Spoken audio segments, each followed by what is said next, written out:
friends, welcome to Pepper in the Pan. இன்னைக்கு நம்ம சேனல்ல முட்டை குழம்பு எப்படி பண்றதுன்னு பார்க்கலாம். வீடியோ பார்க்கிறதுக்கு முன்னாடி இதுவரைக்கும் எங்க சேனலை சப்ஸ்கிரைப் பண்ணாதவங்க சப்ஸ்கிரைப் பண்ணிடுங்க and பக்கத்துல உள்ள பெல் ஐகானை கிளிக் பண்ணுங்க.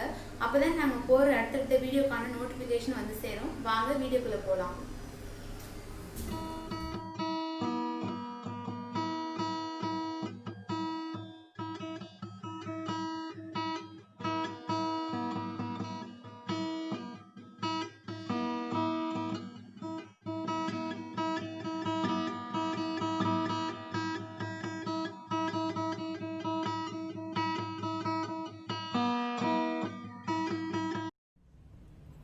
முட்டை குழம்பு பண்ணுறதுக்கு பாத்திரம் சூடானதுக்கப்புறம் அதில் 2லேருந்து 3 ஸ்பூன் எண்ணெய் சேர்த்துக்கலாம். எண்ணெய் நல்லா சூடானதுக்கப்புறம் அதில் 1 ஸ்பூன் கடுகு, 1 ஸ்பூன் ஜீரகம், 3 காஞ்ச மிளகாய், கொஞ்சமாக கருவேப்பிலை சேர்த்துக்கலாம். இது நல்லா வெடித்து வரட்டும். அடுத்ததாக நம்ம அதில் நறுக்குன 2 மீடியம் சைஸ் வெங்காயம் சேர்த்து நல்லா வதக்கிக்கலாம். வெங்காயத்தோட பச்சை ஸ்மெல் போகிற வரைக்கும் இந்த மாதிரி ஒரு 2லேருந்து 3 நிமிஷம் நல்லா வதக்கிக்கலாம்.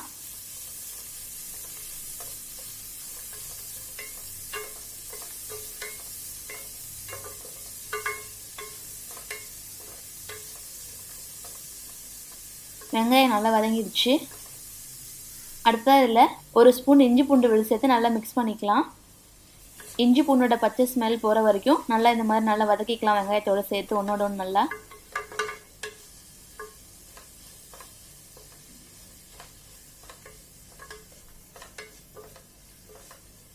இஞ்சி பூண்டு பேஸ்ட் நல்லா வதங்கிடுச்சு. அடுத்ததில் நம்ம நறுக்கி வச்சுருக்கிற 2 மீடியம் சைஸ் தக்காளி சேர்த்து நல்லா மிக்ஸ் பண்ணிடலாம்.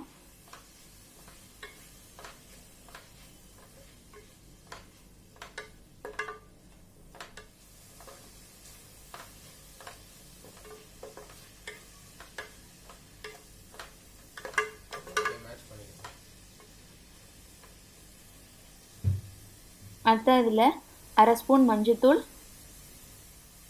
1 ஸ்பூன் உப்பு சேர்த்துக்கலாம். உப்பு சேர்த்து வதக்கும் போது தக்காளி வந்து நல்லா சீக்கிரமாகவே நல்லா குக் ஆகிடும்.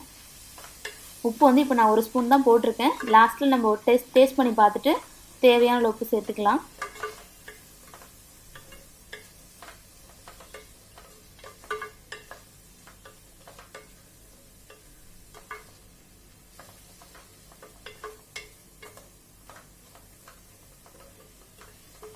வெங்காயம், தக்காளி, இஞ்சி பூண்டு பேஸ்ட் எல்லாம் ஓரளவுக்கு நல்லா வதங்கிடுச்சு. அடுத்தா நம்ம இதில் மசாலா சேர்த்துக்கலாம். 3 ஸ்பூன் மிளகாய்த்தூள், 3 ஸ்பூன் மல்லித்தூள். மிளகாய்த்தூள் எந்த அளவுக்கு சேர்க்குறோமோ அதே அளவுக்கு மல்லித்தூள் சேர்க்கணும். அப்போ தான் டேஸ்ட் ரொம்ப நல்லாயிருக்கும். 1 ஸ்பூன் மிளகுத்தூள், 1 ஸ்பூன் ஜீரகத்தூள் சேர்த்து நல்லா மிக்ஸ் பண்ணிடலாம். இந்த மசாலாவோட பச்சை ஸ்மெல் போகிற வரைக்கும் இதை நல்லா ஒரு நிமிஷம் நல்லா மிக்ஸ் பண்ணிக்கலாம்.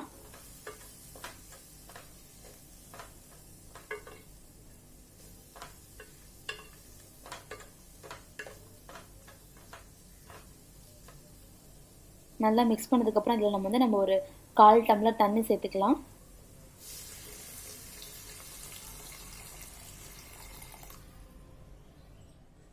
தண்ணி சேர்த்ததுக்கப்புறம் இது மாதிரி நல்லா மிக்ஸ் பண்ணிக்கலாம். வெங்காயம், தக்காளி ஆல்ரெடி நல்லா எல்லாம் குக்காக இருக்குது. இதை நம்ம தண்ணி சேர்த்ததுக்கப்புறம் இது ஒரு 2லேருந்து 3 நிமிஷம் லோ ஃப்ளேமில் வச்சு மூடி வச்சிடலாம். அடுத்த நம்ம இதுக்கு மசாலா அரைச்சிக்கலாம். 2 பச்சை மிளகாய், 1 ஸ்பூன் சோம்பு, துருவின 1 கப் தேங்காய்,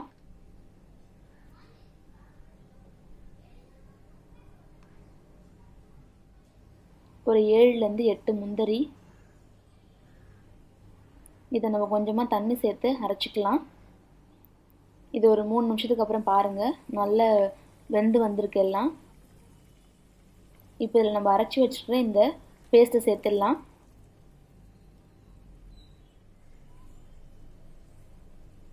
தண்ணி கொஞ்சம் சேர்த்துக்கலாம். அதில்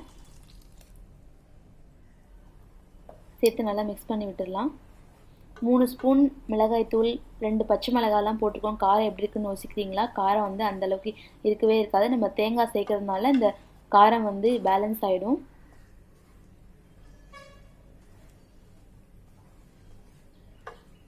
தேங்காய் சேர்த்ததுக்கப்புறம் பாருங்கள் குழம்பு நல்லா திக்காக வந்திருக்கு. நீங்கள் இதை மாதிரி திக்காக வேணாலும் யூஸ் பண்ணிக்கலாம், இல்லைன்னா கொஞ்சம் தண்ணி கூட சேர்த்துக்கலாம். இதில்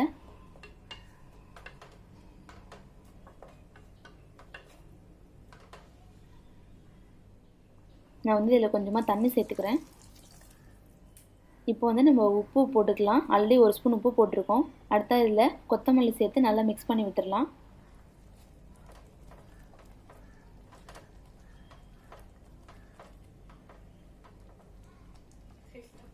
குழம்பு நல்லா பாருங்கள், நல்லா கொதிச்சு சூப்பராக வந்திருக்கு.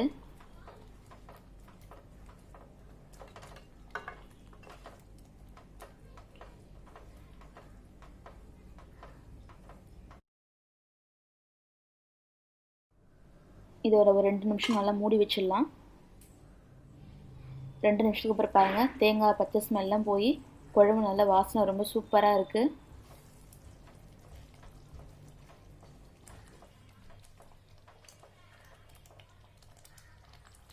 அடுத்த நம்ம இதில் வேக வச்சுக்கிற முட்டையை சேர்த்துடலாம். முட்டையை வந்து இந்த மாதிரி 2ஆக கீறிட்டு சேர்த்துடலாம். நான் வந்து 4 முட்டை எடுத்திருக்கேன். முட்டையை இந்த மாதிரி முழுசாகவும் சேர்த்துக்கலாம், இல்லை 2ஆகவும் கட் பண்ணிட்டு சேர்த்துக்கலாம். முட்டை மேலே இந்த மாதிரி கொஞ்சம் குழம்பு எடுத்து ஊற்றிக்கலாம்.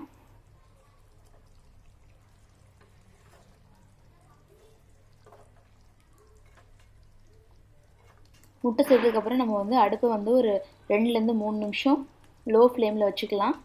அப்போ தான் அந்த முட்டையில் மசாலாலாம் நல்லா ஏறும்.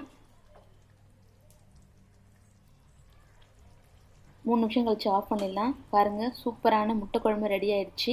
இது வந்து சாதம், இட்லி, தோசை, சப்பாத்தி கொடுத்துட்டு சாப்பிடும்போது ரொம்பவே சூப்பராக இருக்கும். நீங்களும் இந்த ரெசிபியை உங்கள் வீட்டில் ட்ரை பண்ணி பார்த்துட்டு எப்படி இருந்துச்சுன்னு கமெண்ட் பாக்ஸில் சொல்லுங்கள். இந்த வீடியோ உங்களுக்கு பிடிச்சிருந்துச்சுன்னா லைக் பண்ணுங்கள், கமெண்ட் பண்ணுங்கள், உங்கள் ஃப்ரெண்ட்ஸ் அண்ட் ரிலேட்டிவ்க்கு ஷேர் பண்ணுங்கள். மறக்காமல் எங்கள் சேனலை சப்ஸ்கிரைப் பண்ணுங்கள். இதே மாதிரி ஒரு சூப்பரான ரெசிபியோட அடுத்த வீடியோவில் பார்க்கலாம். தேங்க்யூ.